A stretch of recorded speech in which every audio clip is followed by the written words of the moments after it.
Hello, hello. Welcome back into the College Championship. I'm Mad Magical, joined in by Quacks, and we've had some exciting League of Legends, and we've been pretty much given a tour and a great showcase of Maryville's talent on their team. Because game one, it was close in some degrees. Winthrop were able to find some advantages here and there, but it felt like in game two, there's a little bit of advantages that they had gotten earlier into the game for mobility were completely trounced by Spyrex and UG.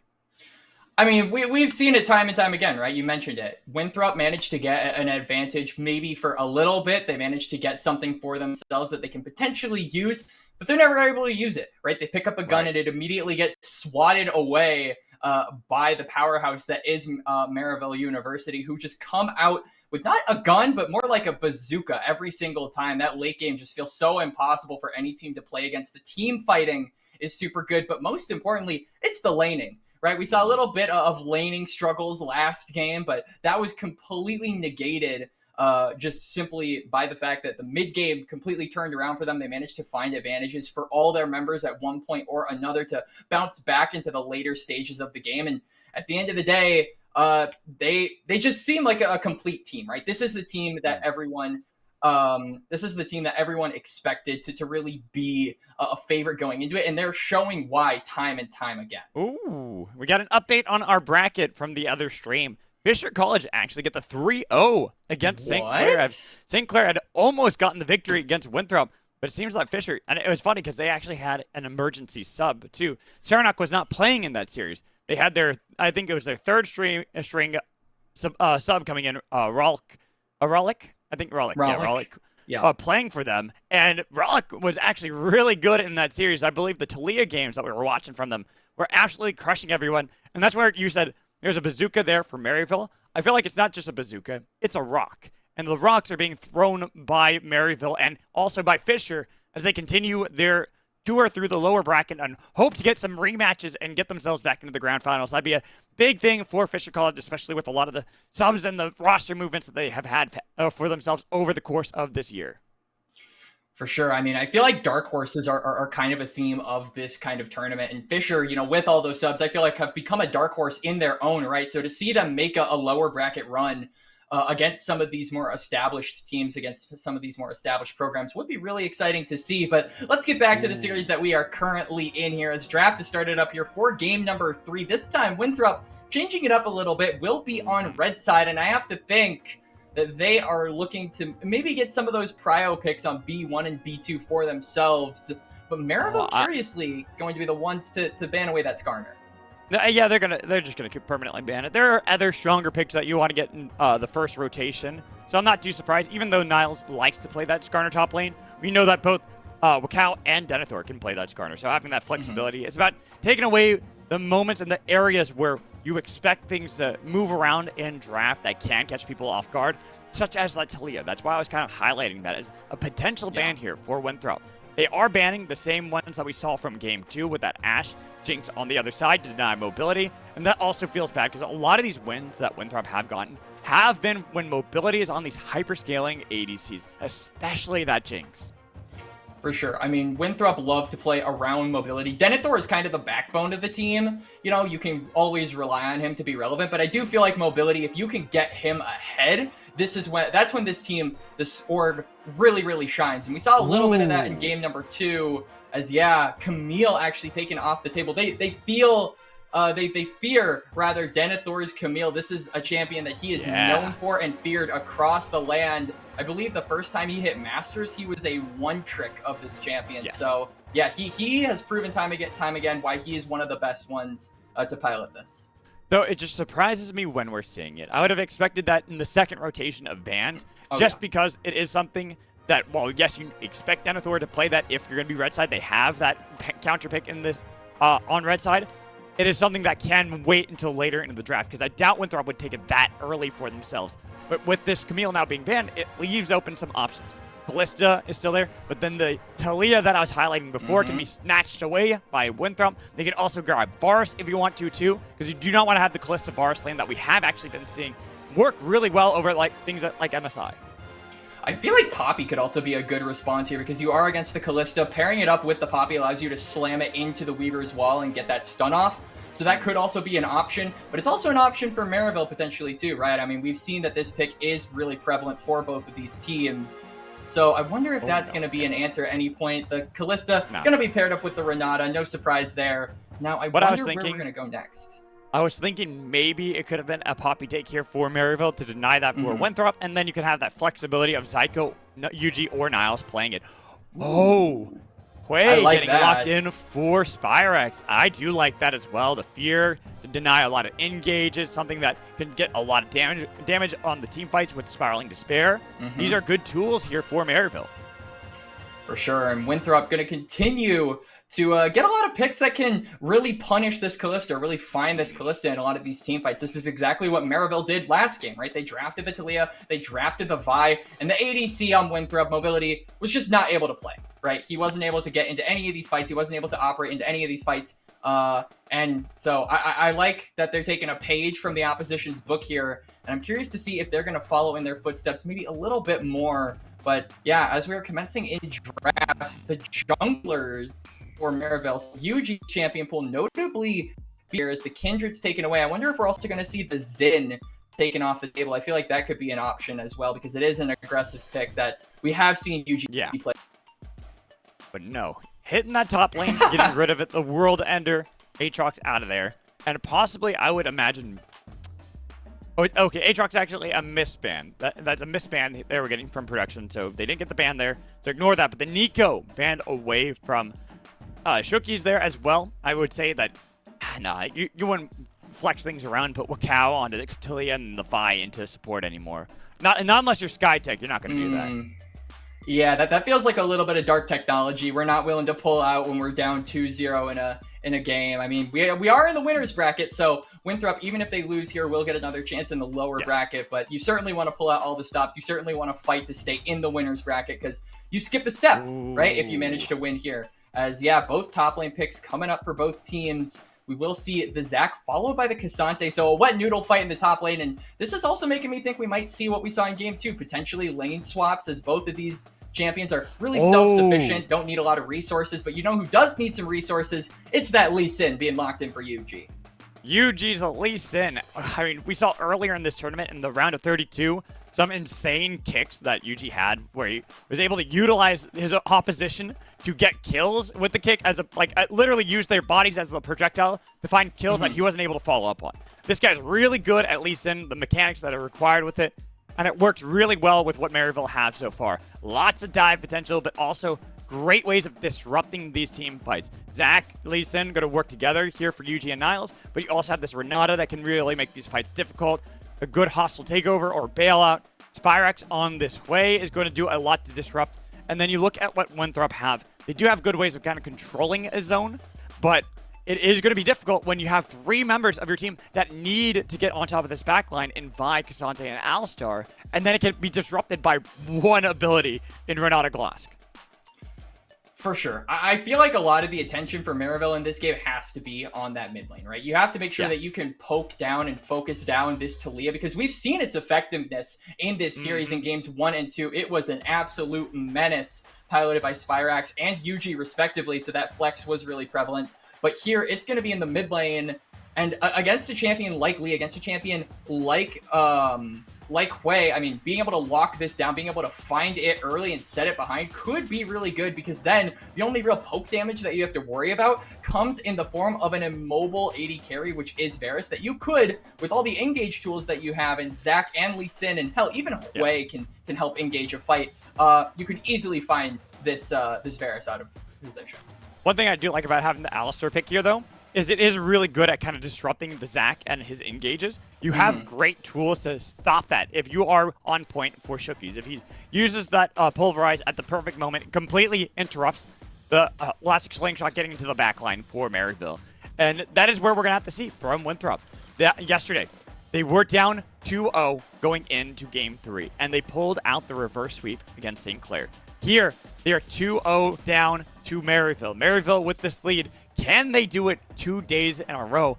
That is a big test, and this is kind of going back, if you know your history, all the way back to the Cloud9 days when they were able to get to Worlds after having 3 reverse sweeps in a row. Back-to-back days when you used to have the regional qualifiers, the regional finals for NA and for LCS. As we get ready for our 3rd game, Winthrop, you got to do the same. You got to soar high if you're going to pick this up. We do actually have a pause right as we get into it, so we are going to be back to our beautiful faces. And our beautiful suits, too, right? Our inverse of colors that weren't coordinated at all. I feel like really that has to account for something, right? That we didn't plan for you to wear a pink blazer and me a pink tie. Yeah, I just kind of was looking through my wardrobe and like, oh, that looks cool. I'll wear that today. And just happens to be that worked out. But here we are. We are on to the Rift. Game 3, Maryville. The Saints come marching, and they are marching through this upper bracket with a 2-0 lead against Winthrop. And they are looking not to drop a single game. This is just the post-pause. So just everyone relax. It's okay. Yes, post-pause, that's all. Freeze. Yeah, on pause. It'll work. Oh, maybe? Yep, there we go. It's the post-pause. I've had enough of this, and I know exactly when that's going to happen. Honestly, I'm just grateful that we get clean replays in live spectator after all, because of how many issues we've run into that over the season. But it is going to have to be Winthrop that have to overcome some of their issues in order to get a win here. And you can already see that Maryville are looking to get a little bit aggressive. They're looking to get into the jungle and establish some early vision. Actually do manage to take that ward down.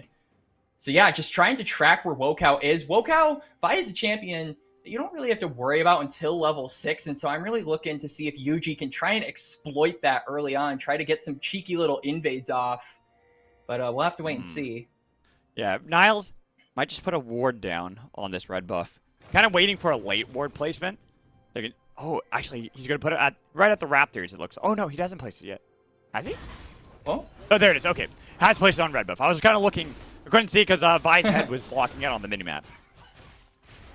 For sure. As what is going on here? Niles. Sword, actually. I like that from Sword. Didn't even flash. Niles tries to make the play. Kind of saying, hey, maybe we're going for the lane swaps. Maybe that's what's going on here. But just going to at least get a little bit of damage onto Sword. One thing to talk about with Quay. Well, I like Quay, and I think he's a good champion with what he provides for teams. He has something that kind of does need some levels. And he does struggle a little bit in the lane phase, especially if we get Sword kind of pushing back first. That's why I think that play from Niles is needed, but the fact that it didn't get the flash on Sword is going to kind of be the detriment from the play. I agree. I think that Hui takes a little bit of time to amp up, and I also think that can be the case for Talia as well. So I'm wondering if these junglers are really going to be called toward that mid lane to help out and try to give safe passage to both Spirax and Sword respectively to get to that 2 to 3 item mark when they are more relevant, when they are, laying down ability after ability and really disrupting those team fights. But the big target is, of course, bot lane. So I feel like there has to be a balance for both teams, and I'm curious to see how that balance sort of shakes out. Sword taking a little bit of damage there from Spirax, but both of them starting to run low on mana. It's more just trying to fight for control of the lane like we were talking about. Push out the wave faster and then go for I think an early recall, maybe even cheater recall. Seeing how Sword is getting focused away by Spirax, he'll go for the simple back, probably TP back into lane so he doesn't lose out on anything. He will go back, and he will have to force the teleport out of Sword, I believe. So I wonder if, he's just going to be able to get a clean reset. I was wondering if maybe he wanted to go down toward the crab and maybe help Yuji secure that one, because they did spot Wokow on vision earlier. They know he's in the bot side. So maybe something in bot will happen anyway. Yeah, we are seeing that Zyko is kind of posturing. I think he's ready for it. But with both junglers on this bottom quadrant of the map, spotting out the ward here, Wokow now should see that Yuji is on Skull Crab. Not going to actually look to smite it away, to steal it away. Doesn't realize that Yuji didn't have smite that whole time. So he's just going to be able to take that, and you can see Sword kind of backing away, which will open up a double crab angle here for Yuji. So a bit of an experience bump here early for the Lee Sin. Nice will help him get toward that 2-item spike with the Eclipse and Sunder that we are most commonly seeing Lee Sin's take. Oh, Denethor trying to get the ball, but it's popped. Niles got close on that one. And one of the annoying things, I don't know how much experience you have playing Zac or playing against Zac, but I hate Zac. I like him because he's annoying. Because he's so difficult to deal with in the top lane. Because he can do things like this. Heals up forever, allows the jungle to show up for first blood. I mean, I feel like that might have been a little bit of a misstep from Denethor. You knew that Yuji could be going for the double crab. I feel like someone should have called that out and that he would be top lane. Maybe they just didn't expect him to be there that quickly, but Denethor gets punished for his overextension. The heal's already been used by mobility. Hold on to the flash. What? How did Chucky's just 1v1 Zyko on the other side while the ADCs will have the 1v1 of their own and Scary Jerry wins that out? Chucky's what? The arrow from downtown from mobility lands and Chucky's just had to hit him one more time. But that arrow landing, I did not expect that to happen. That was a max range arrow on a target that wasn't locked down. And so nonetheless, mobility was fighting against Scary Jerry the whole time. Like, his attention was split. That was so well done for mobility to help get the kill. Sure, he dies, but you're taking that at that point because there's no flash used by mobility, rightfully so, because you flash, run comes out, you still die. Hold on to that as you're the immobile ADC, but somehow making sure that it's a 1-for-1 in the bot lane, and that wave that got crashed actually, I think, was taken by mobility. He gets just in time before the crash into the turret, which now means that mid lane, Sword is getting attacked, flashing away from Niles, but the stretching strike's pulling back in onto the turret with Zyko helping out a lot to pick up the kill. Niles actually going to lose the Bloblix, flashing away. Shookies is there. They got it. Oh, and they're not actually going to go for it. Instead, having to save the life of Wakao, and Wakao not going to get the kill. The punt back in onto Yuji. Does get his way out of there. Nice safeguard to safety. Snip, snap, snip, snap. Yuji gets tossed around, but he manages to find his way back to his team. And I loved that roam from Niles. He had room to go for a play in mid. We have been seeing this a lot from Niles in this series. He'll sack waves. He'll sack whatever he needs to in order to impact the map. Doesn't even need TP for stuff like that, as he's just willing to roam around, and it is what allows his team to go for these big sort of aggressive early plays, because they will always have a man advantage with a Zac or a Cassante just right around the corner. And I want to even talk about Niles just as a player, not just in this series, but throughout this year. You look at NACL and how he's played is very different than the Niles that a lot of people had expected in the past. Right here, playing the Zac does die to Denethor. I'm kind of cast for curse because I was about to say how he's been playing for the rest of the team. And that's the thing. He hasn't been playing to win these lanes. It's a great highlight is what we talked about before, how Denethor's career kind of seems like a modern version of Niles's. It's just delayed by a few years because of the age difference. They're both very similar in how they've grown as players, and right now it's Denethor in the early Niles stage, while Niles in the later form is now more of a veteran. He's more the supporting role, trying to help out the rest of his team so they can get wins as a unit instead of just individually. For sure. Niles is the hilt of the sword for Maryville. Meanwhile, Winthrop, it always feels like Denethor is the blade. Okay, Weaver's Wall doesn't stop Scary Jerry, but looking for Zyko with the knockup as well. No way out of this one. Nice piercing arrow mobility, getting himself on the board. And we were talking about this in draft. The Weaver's Wall being able to influence the bot lane puts so much pressure on Scary Jerry and Zyko when it's unlocked. But I like this cross-map play from Yuji. We have vision of all the members of Winthrop. We know that Wakao is in that mid lane, had to catch that wave, and so Yuji just gets these for free. But as soon as this gets dinged, as soon as this notification comes up that everyone that these grubs have been taken, it's just right on the dragon for Wakao, I would expect. Look at that, immediately. As the notification came up, Vault Breaker had been used on the dragon. Pretty much instantaneously, it's like, oh, wait a minute, we could look for this, or we could look for a play in the bot lane. Cease and desist, now leveled up for Wakao. Having gotten the Scuttle Crab, and now that Scary Jerry and Zyko are playing a little bit too far forward. Shookies can dive this. Nice handshake, though. Zyko, absolutely nuts on that one. That was nearly blind. For sure. I mean, he had maybe like a fraction of a second of vision of Wakao, and he lands the handshake to cancel the Q. Beautifully played, and I think just forces Wakao back into the jungle, back into the river. He still has avenues to go for this dragon, but now that the wave is different, he's just going back down. He'll use the Rend also. That's a piercing arrow onto Zyko. Scaring away Zyko and Scary Jerry as Zyko only being level 5. Sure, the handshakes have been nice, but you need that hostile takeover if you're going to fight back. Scary Jerry getting a little bit more damage with that pierce, but Mobility Shooky saying, all right, we need this objective. No more skirmishing. Even calling down Denethor into this mid lane to look for that play, but the Spiraling Despair doing a lot of damage onto Denethor, not quite tanky enough yet. Does go for the all-out, but it will die. Dashing away, he's still alive somehow, but that's no! The snipe from Spyrex is what gets the kill. As now with the dragon aggressed by Winthrop, they will secure it even if they lost their top laner for it. Winthrop managed to get an objective of their own. A little bit of a delayed handshake on those neutrals. Chain of Corruptions. That's Fate's call. That's no mana, though, for Scary Jerry. Not enough to go for the run, but the bailout in time. Tries to pull back. Handshake does not save the day in the bot lane. Zyko should die. Trampling on top of him with the fear from Spyrex as he TP'd into the bot lane. Alistar does get the kill credit. Wakao scaring away. Another Severing Bolt, barely not connecting. That could have been a huge turnaround for Maryville if Spyrex landed that. Spyrex doing his best to land those, but Mobility with the fancy feet flashing over the ultimate from Scary Jerry.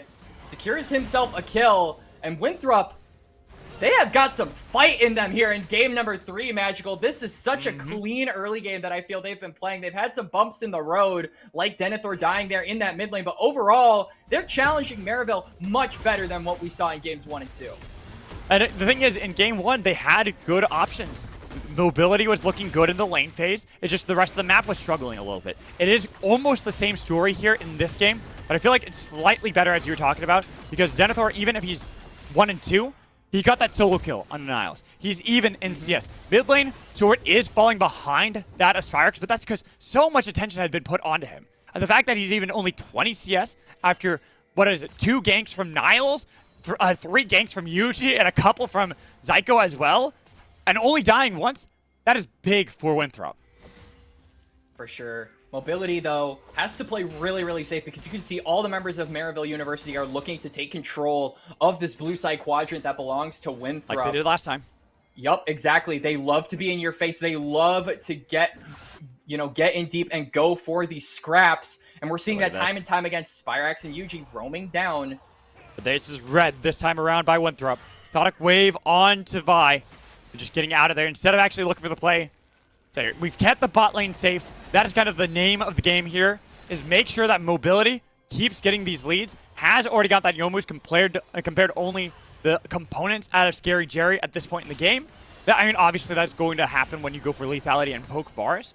But the fact that you have this momentary lead for Winthrop, I want to see if they can capitalize this and really make this early game that we saw last game not work so well because there were other points that were being attacked by Maryville, work successfully in this game. And attacking Zyko in the bot lane, Chain of Corruption nearly max range, just needs one more piercing arrow with the burn, but doesn't have the cooldowns just yet. Instead, will peel back. Got a lot of damage on Zyko. Ooh, just going wide with the piercing arrow. And Scary Jerry there should stop any potential dive, or does it? Because that is still Shookie's having unbreakable will. They could look for Scary Jerry. Scary Jerry is going to be alone in this lane for a little bit because all the members of Maryville's top side are on the top side, right? They're going for these respawn grubs. So getting 6 grubs, definitely good here for Maryville, but it still presents an issue because you are looking at your bot lane and they are bleeding. Scary Jerry and Zyko have been on the receiving end of the bullying here from this Varus and this Alistar.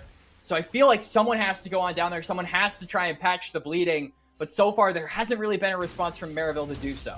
And okay, this might sound troll from me, but I actually might argue that these grubs don't help Maryville.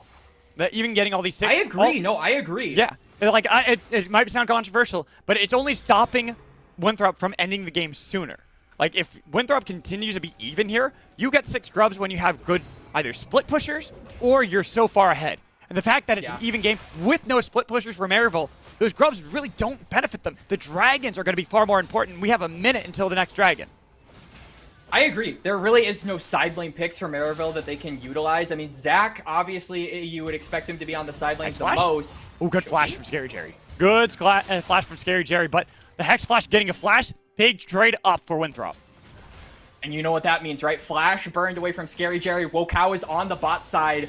He smells blood in the water here after that, I have to imagine. And look at the wave. It is just pushing into the side of Winthrop, forcing Scary Jerry and Zyko to recall again. Flash in, seismic shove, flashed away by Spyrex. Now that Yuji's here with Spiraling Despair onto Cow, getting a lot of damage, flashing away, but he'll be fine. He's tanky enough. Pebbles tossed at Yuji. But it seems that both sides burning a lot, but it is going to be one less flash burned by Maryville. Spiraling Despair down for Maryville. Flash down for Scary Jerry, and there is a dragon coming up in about 15 seconds here. Yuji is on the other side of the map, so I have to think we're just going to look for a trade of neutrals. Denethor might have something to say about that. I think that Denethor is just kind of showing up and then realizes they're getting pings on the bot lane that they're not there. Realizing that there is no fight worth sacrificing yourself this early into the game over a Rift Herald. Instead, we'll look to scale up and grab the second Dragon. Denethor might stop a recall? No. Okay, he's going to back out of that one. And on the other side, Wokao taking this Dragon. So Dragon stacking has been initiated here by Winthrop University. They can easily use this as a win con, but they have to keep the pressure up, right? They have to keep the pressure in bot lane. They have to get gold around that area of the map, and they have to hold top lane all the while, and it looks like they're going to be doing the latter first. As we see some of the members. Yep. Okay, it looks like it's actually going to be a trade of bot lane turret actually picked up first by Sword. Getting the first brick gold for Winthrop barely before that of Maryville. They managed to get the first turret gold, like you said, Magical, so a big success there by Winthrop. And I like that they're putting Sword on a side lane, in all honesty, right? Because he does have the ability to go up to those lanes. Right now, Niles trying to go for the full aggression against Sword, saying, you know what? It's early into the game, and you have Seraphs. You're going to do no damage to me. Later in the game, yes, but right now, you saw how little damage actually got dealt to Niles throughout that entire exchange. And Niles can just heal it up instantly, right? And he's going for more. Okay, another seismic shove, but now having the backup of Wokao pulled back in with the stretching strikes, and the burn helped out with the Sunfire. Wokao had to watch his mid laner die, gets a little bit of damage back onto Niles, but now that the reinforcements are there for Maryville, Wokao has to completely bail. The Vault Breaker missed onto Niles. That's a feels bad, man, for Wokao. And as a result, all the members of Maryville have gone to this bot side. They have taken control, established so much vision around this area of the map, and it is just going to be a free turret in the bot lane. But I like what we saw from Winthrop nonetheless. They traded turrets, so we're seeing this kind of pawn-for-pawn chess match that both of these teams have set themselves up for, where they're trading pieces. And I have to think, you know, around this Dragon that's spawning in about 3.5 minutes here, we're going to see all of those pieces come crashing down onto each other. And so much attention from Maryville has been put onto Sword. That's going to be the season desist into the back line. The flash in with the pulverize, bouncing around Scary Jerry, but a nice hostile takeover splits up the fight for now. Getting a little bit of damage to Denethor with the bailout. Does get the bailout, but still gets the kill on Scary Jerry. Then the knockup as well, and Zyke with the flash away. Yuji, the next target, pulled back in, but you got to be careful. Severing Bolt, double kill for Yuji. Following this one up with a Maw clamping onto Sword, and the Spiraling Despair re-engaged from Niles. Stretching strike, trying to get onto mobility, but he's still alive. Denethor, flash forward. Dashing, getting one more kill, but Niles the next target, but Denethor sees how low some of these members are. Has to be careful because Spirax does a lot of damage with the Sonic Wave and the Maw clamping onto him. Severing Bolt going wide, re-engage from Niles looking for mobility, while Denethor does kill Yuji on the other side. Finally stopped in his tracks by Spirax. A brawl from both teams comes around, and I think both teams happy with the kills that they got. No objective to be taken, though. Spirax and Niles not able to push that wave in to get the mid turret. And this has got to be the next objective, the next thing that both of these teams have their eyes on. They've got the side lane turrets. They are able to push into the enemy jungle just a little bit, but getting that mid turret, I feel, would solidify their ability to go further and further into enemy territory. And it's exactly what Maryville are going for. Those 6 scrubs just destroying that mid lane tower. And right now, early enough into the game is when the grubs are going to be the most impactful for Maryville. The fact that they have this low range with Callista, they need to make sure that earlier on they get in this gold, have these leads, because in about 2 minutes' time, we will have another Dragon. That could be soul point potential here for Winthrop. And this is going to be a really big Dragon. Notably absent from Maryville is the ability to deal with these frontliners, right? We saw this last fight, how long Denethor was able to live for because there wasn't any pen items or shred items to be able to deal with all that armor. Nice cleanse there from Zyko. Immediately, pretty much almost Captain Jack with that cleanse on that one just to survive because he has the Mikhails. And with that, but I kind of burned. It does help out a little bit for Maryville if they want to try to re-engage, especially because we are now at a minute timer until that next Dragon's going to spawn. And it's not Ocean because we already had Ocean. It is Hextech. Yep. So I feel like Hextech as a Dragon is just kind of the best in general, right? From like an objective standpoint, I feel like it works the best with most comps. Obviously, there are dragons like the, like I would argue, the Mountain is really good for comps, like better for some comps, but just in general, I feel like everyone likes the Hextech Dragon, right? It's kind of the popular kid that everyone just finds super charismatic. And it would work really well for Maryville if they're able to deny a lot of this. The attack speed, the ability haste would benefit so many of their players.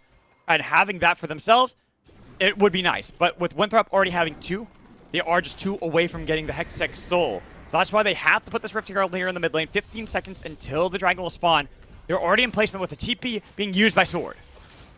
They're going to have to escort this Herald a little bit and just take this wave. Winthrop are going to have to respond to this, but I'm curious to see how much Maryville are willing to defend the Herald. Tokyo Drift there from Niles, going in circles. He's taken up. Now they re-engage, pulling him back in with the stretching strikes, as that's going to be hostile takeover use. Niles is low, but they have a lot of damage, waiting for the spiraling despair to be thrown as the Maw clamps on to a cow, bursting him down, flashing away. Flash on home of his team, so they take a lot of damage as well. With low health bars on the tank for MU, but not on for the carries. Winthrop realizing, hey, if they go for this Dragon, maybe we should peel back for the Baron, but they have such a slow take on that. It would be risky. Instead, Mobility trying to get the kill on Zyko, but he is getting hit by the Severing Bolt and has to kite back. I mean, this is a good look from Winthrop, right? They have a lot of vision established at that side of the map, and Denethor's TP gets canceled. Nice. By the Crushing Maw. Spirax, good recognition there, and it's going to result in another turret taken here by Maryville. Now, this kind of feels like the point that Maryville are coming up ahead. They are 3k gold up. They just got to shut down onto Mobility. Oh my goodness. Yuji finding that pick, making sure that they are getting even more. This is why we always talk about Yuji and how good this player is. With one dead, the big player in Mobility being gone, you know Maryville making this call, and it's going to force the hand of Winthrop. You have to deny this, because we talked before about how the 6 grubs don't really help Maryville that much. Well, if they have a Baron buff, it's definitely going to help them out at that point. Now with 3 here, they have Denethor on the other side. Niles trying to cut off room so there's no engage for Wakao.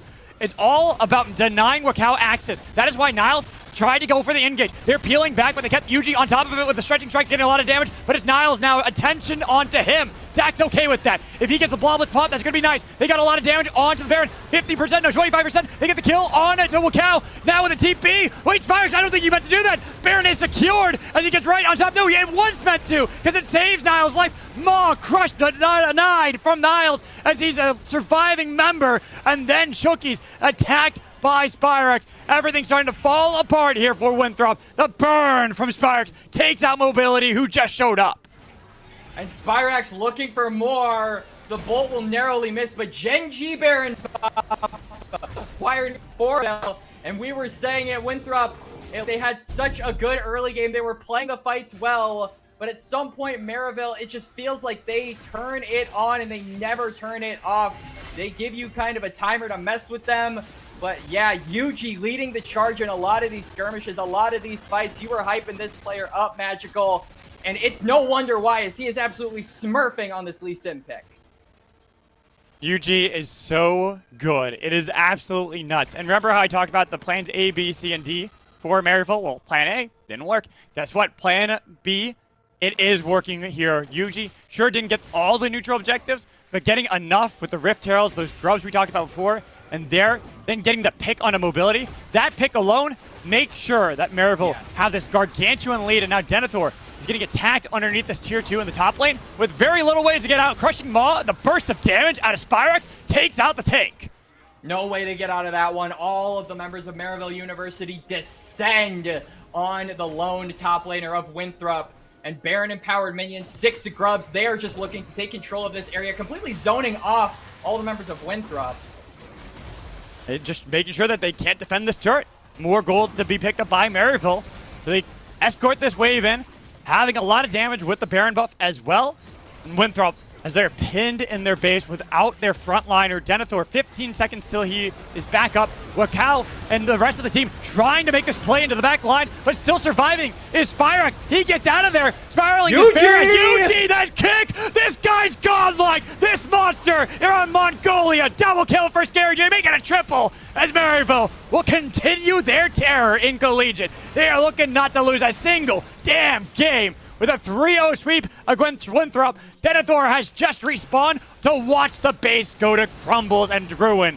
Nothing to stop Maryville. Nothing can stop their power from St. Louis in Maryville. Not you, Denethor. Not Winthrop. Nobody will go toe-to-toe against Maryville, who got a 3-0 sweep yet again in this winner's bracket. members responding from Winthrop, only to watch the base in tatters. A good knockup, but what does it matter when nobody's there to defend, when no damage is there, and they are padding their KDA, because that is how confident Maryville consistently are in Collegiate League of Legends. They want that title that has been denied from them since 2019. And Winthrop, you denied them in 2021, but not here in 2024.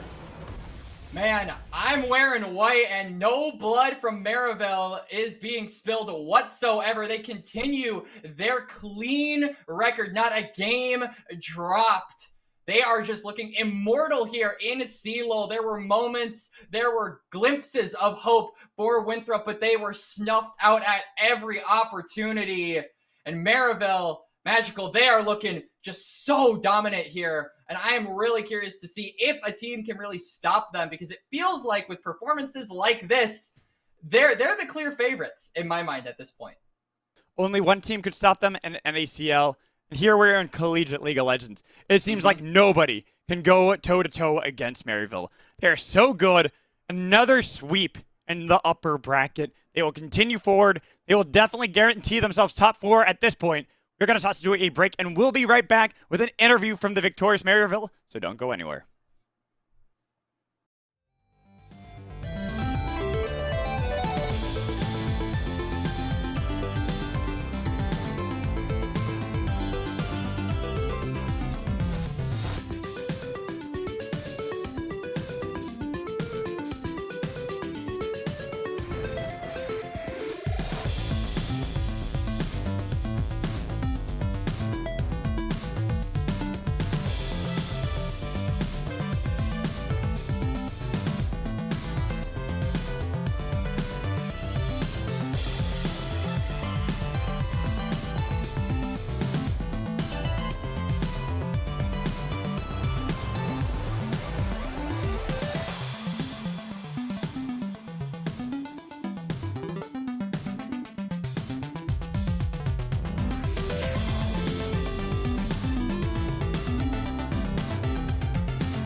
Hello, hello, welcome back into the College Championship. We are here with the victorious mid laner, Spyrax CLOL. I mean, you guys crushed that series, and you have crushed Collegiate League of Legends so far this year.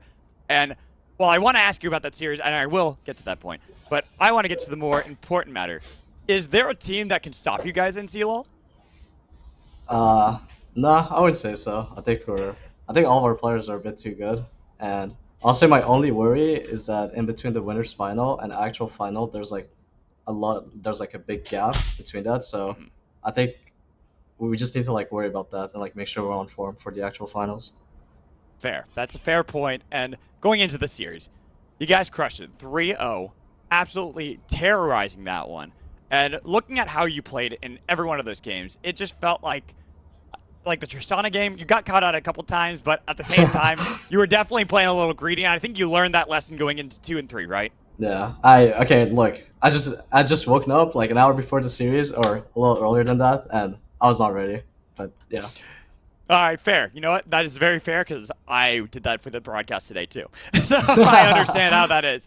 Like sometimes you just want to get those Z's in, and then you come in, you're a little bit sleepy, you're a little bit groggy. You're like, Yeah. 1 p.m. is too early for gamers. It's too early. True. I mean, I'm on the West Coast too, so it was 10 when I had to get up to get ready. Yeah. So even earlier. But looking at how you guys played, and for you were a part of the Challengers League for 2 years with FlyQuest Challengers, then going back to Maryville, and you guys got second place in NACL. You guys looked great in that one, dropping just to your former home.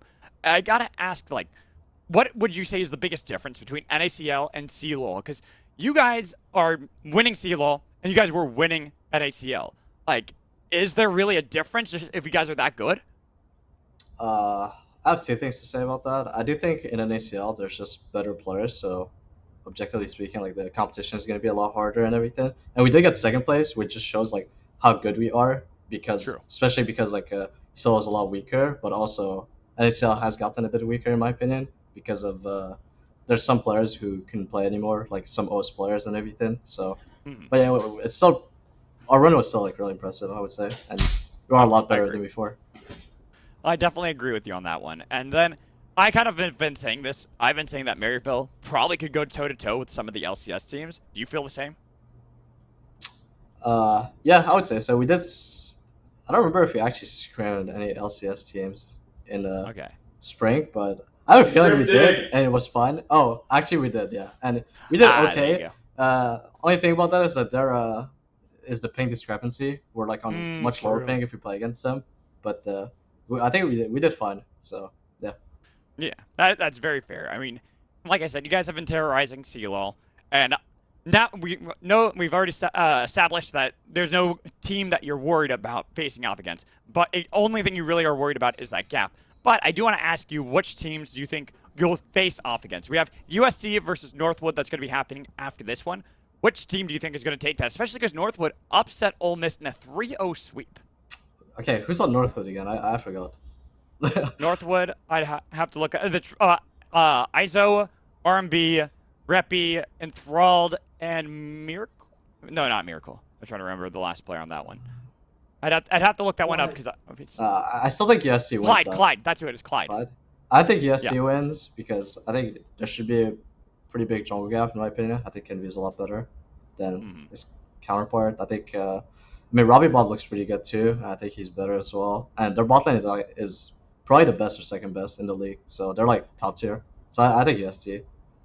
So UST are the team that have won twice before. Last year and the year before that. They have beaten Maryville in the past when you weren't a part of the team. So what do you got to say to UST if you have to face off against them in the next round? I have to say to them. I don't know. Good luck to them because they'll probably lose, fortunately. Just that's it. Just simply, I'll probably lose. It's okay. You're gonna sweep it. Yeah. So, are you guys gonna lose a single game? That's the next question. I mean, Maryville's known for choking, so I wouldn't be surprised if we drop a game or two. But I think we'll still manage to win the whole tournament.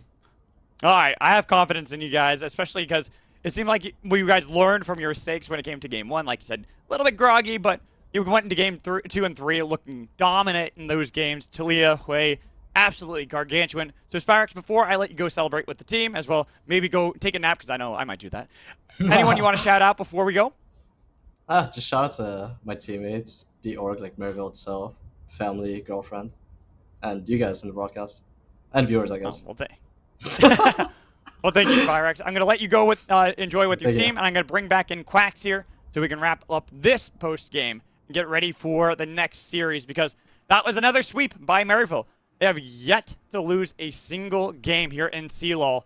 I mean, I think I'm with Spyrex in saying the only choke that they would really consider is not losing a series, but losing a game. And I mean, I love the confidence actually from Spyrax because, we get all these confident players that say, oh, no team will be able to beat us, no team will be able to take a series off of us.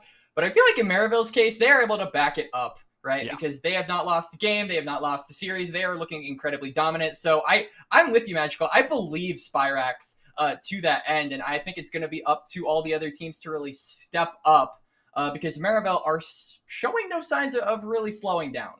No, and let's take a look at the bracket as it has been updated now. Now it has Maryville moving on in that one with the 3-0 sweep. So they continue in the upper finals while we look at the bottom. Look at the lower rounds. Winthrop will face off, I believe, against the winner of either Ole Miss or SLU. So that's who they're going to face off against. And then Fisher, having won their series 3-0 against St. Clair, will face off against the loser of UST and Northwood, if I recall that being correct. Yup, so the bracket still ongoing, still plenty of CLOL to catch. There will be a stream after this, after I believe an hour delay. If you want to hop over to the Salty Runback pod, I believe they will. Yeah, we are rolling. We're rolling into the next one, so we have it ready. Well, not ready, but we are going to have a little break as we get that ready. But we're still here.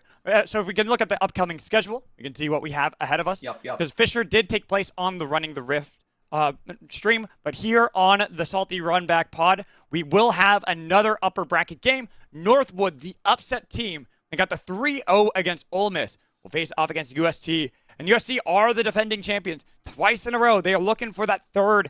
Even if it's without Shogo, they were able to take that win against SLU. And a lot of teams, a lot of players, and a lot of colleges thought that was going to be SLU that would take that series against UST. For sure, and SLU and Ole Miss as well will be happening on the Running the Rift channel. And these are two teams that are looking for redemption, right? These are programs that everyone knows. They're incredibly storied. They have gotten incredibly popular in the last year in Ole Miss's case. And I'm really looking forward to seeing, I'm really excited to see which team comes out on that. So plenty of CLOL. So that's just going to be the schedule we have for today. Now, obviously, we'll have more games next week. We'll find out who's going to face off against who in the lower brackets from these next series. But we want to kind of get back to us, and we do want to say thank you to everybody who's been supporting the channel, who's been helping us make sure we can bring the CLOL to everybody, because this has been brought to you by a lot of people who've helped out with the GoFundMe. You can check out the link right here if you feel like you can donate and help us out. It means the world to us, but just you being here watching also means the world to us. Supporting us that way through retweets, through pretty much any means that you can fathom. For sure, and special thank you to Ole Miss. Special thank you to Gen G for being sponsors of this. It is incredibly, enlightening to see some of these programs help out for collegiate League of Legends here in North America. And without them, this would not be possible. Without all you guys at home, this would not be possible. Magical and I would not be up here. So pat yourselves on the back. Thank you for supporting us. Thank you for supporting the teams, the players, the production, the casters, and yeah. Okay, we are going to show this. I was going to say, myself and Quacks will be stepping out, but the production will still be here for the next series. We are going to bring in Slayer and Alk Battery for the next series, so they're going to take you through the UST Northwood series, which is going to be really exciting. I really want to see if Northwood can continue that success that they saw yesterday, get another upset against the defending champions in UST, but, just stick around for them, and they're going to be here still for the next few series, for the next few hours. Well, myself and you, Quacks, we will be stepping out until another time, until more League of Legends. But we will be watching some CLOL, so we are going to toss to a break, and we'll be right back for our next series.